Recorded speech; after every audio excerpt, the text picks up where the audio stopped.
Hello and welcome to the Audacity Factor. I'm your host and the founder, Catherine Daw. You can also find me and join my community on Patreon.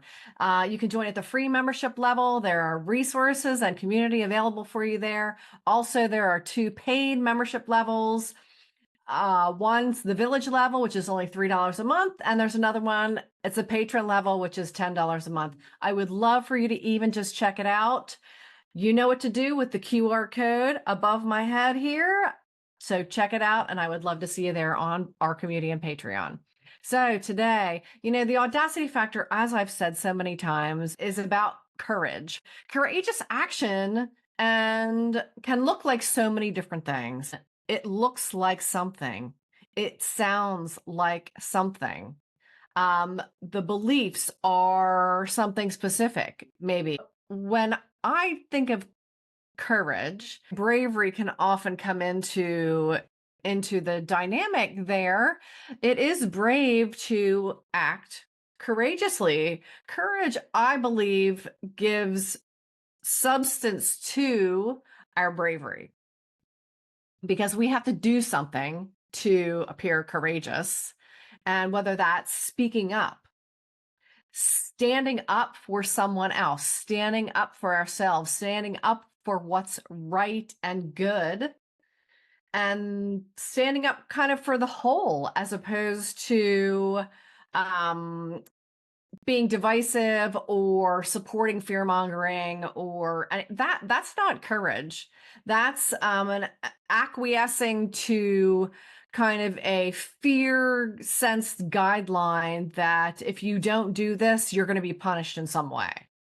That's never courage. Courage is not worrying about being punished. Courage is not worried about paying some kind of price for standing up for who you are, speaking up for who you are, speaking up for others, speaking up for what's right. And oftentimes that courage can be in the face of judgment. And really, that's really always, isn't it really odd that we need to have courage to be who we are? We need to have courage to speak what's true for us and especially in the face of maybe we've changed our mind, maybe we've discovered something awry with our previous thoughts, our previous beliefs, our previous behaviors and actions.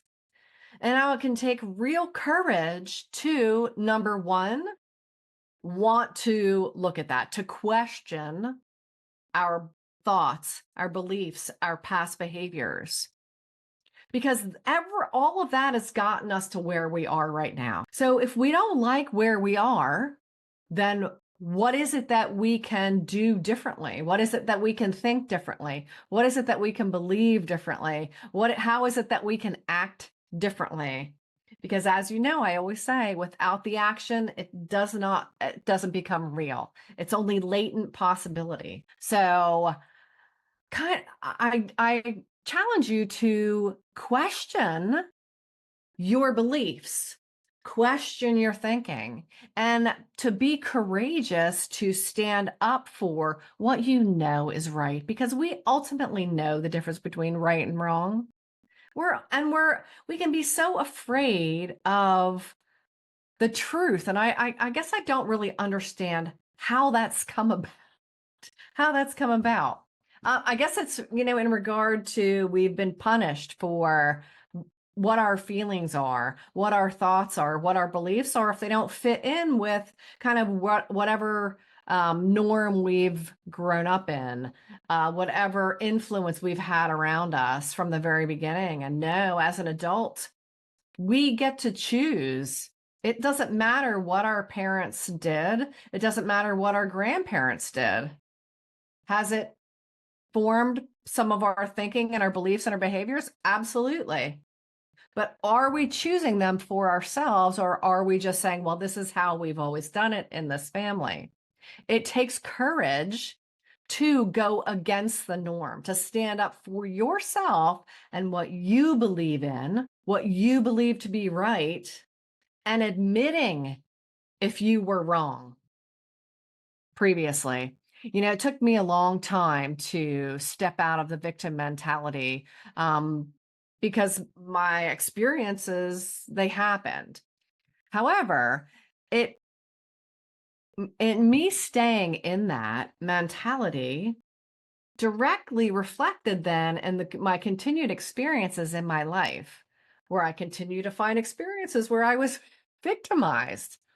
So it was my responsibility to know that my part in that was me not standing up for myself, me not speaking up, me not taking the action that I needed to take to not continue to kind of magnetize to me um victim victimizations, and know that I had complete control over that. And as soon, I'll tell you what, as soon as you see that red flag, do not paint over it. Don't paint it don't paint it white, don't paint it green.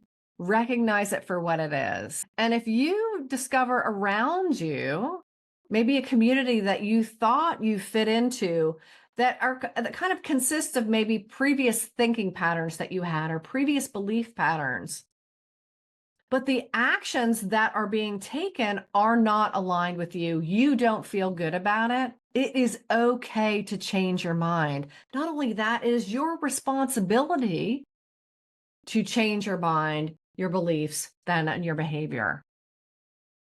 I have a lot of respect right now for those who have remained in kind of tried to remain in a neutral or I'm not getting involved position, who are now stepping up and making a stand and speaking up and standing up for what is right. I have a lot of respect for that right now. And in spite of the fact that it's not about having to agree with all of someone's thinking or their beliefs or anything, but again, we all know what's right and wrong. And I really have just so much respect for the display of integrity and courage that it takes to stand up and say, you know what? I was wrong. You know what? I was misled and I allowed myself to be misled and I was misguided. But now I know differently. And what does Maya Angelou say? When you know better, do better. We all have that opportunity at every single time, but you've got to be willing to challenge your thinking, your beliefs, your behaviors, your words. You can say that you're optimistic, but if you're not optimistic across the board in all areas of your life, then how can you label yourself as optimistic? How can it be everywhere except for this one area?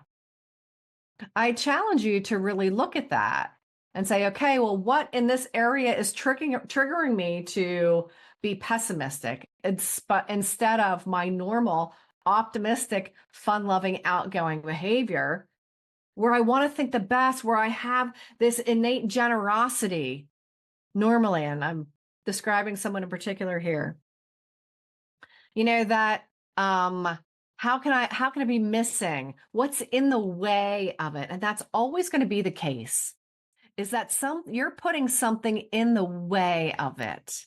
We put things in the way of what is right and good.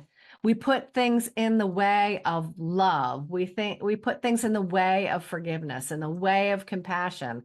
And it's no more than that, because it's always there. You just have to tap into it and stop putting things in the way. And if you do have things in the way of it, I encourage you to take a look at what those are and clear those away so that you then have a direct shot to everything that you want: love, prosperity, health, fun, happiness, joy, all the things, trust, integrity, honesty. Why do we put things in the way of that when it's really what we want?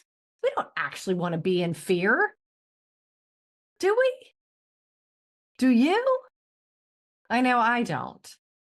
And I know I lived a good portion of my life that way as a single mother, and then in a very challenging, traumatizing relationship as well. I knew I didn't want to live in fear for the rest of my life. I kept thinking and saying to myself in my head, this cannot be the rest of my life. But it took me doing something about it.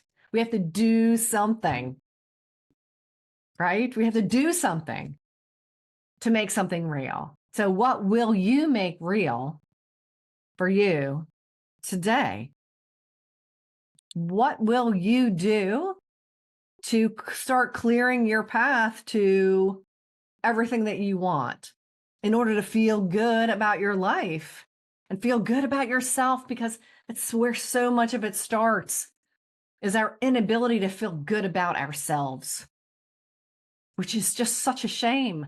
But we can do something about it. It is completely in your control and is your responsibility to do that. So, what will you do today? All right. This is it for me, episode 23. It's August 23rd, 2024. Wow, time is passing. This is 23 out of my 90 for 90. And again, you know what to do with the QR code above my head here. Check out our community on Patreon. I would love to see you there. Don't forget, there's free swag for the paid members, and I will see you all tomorrow.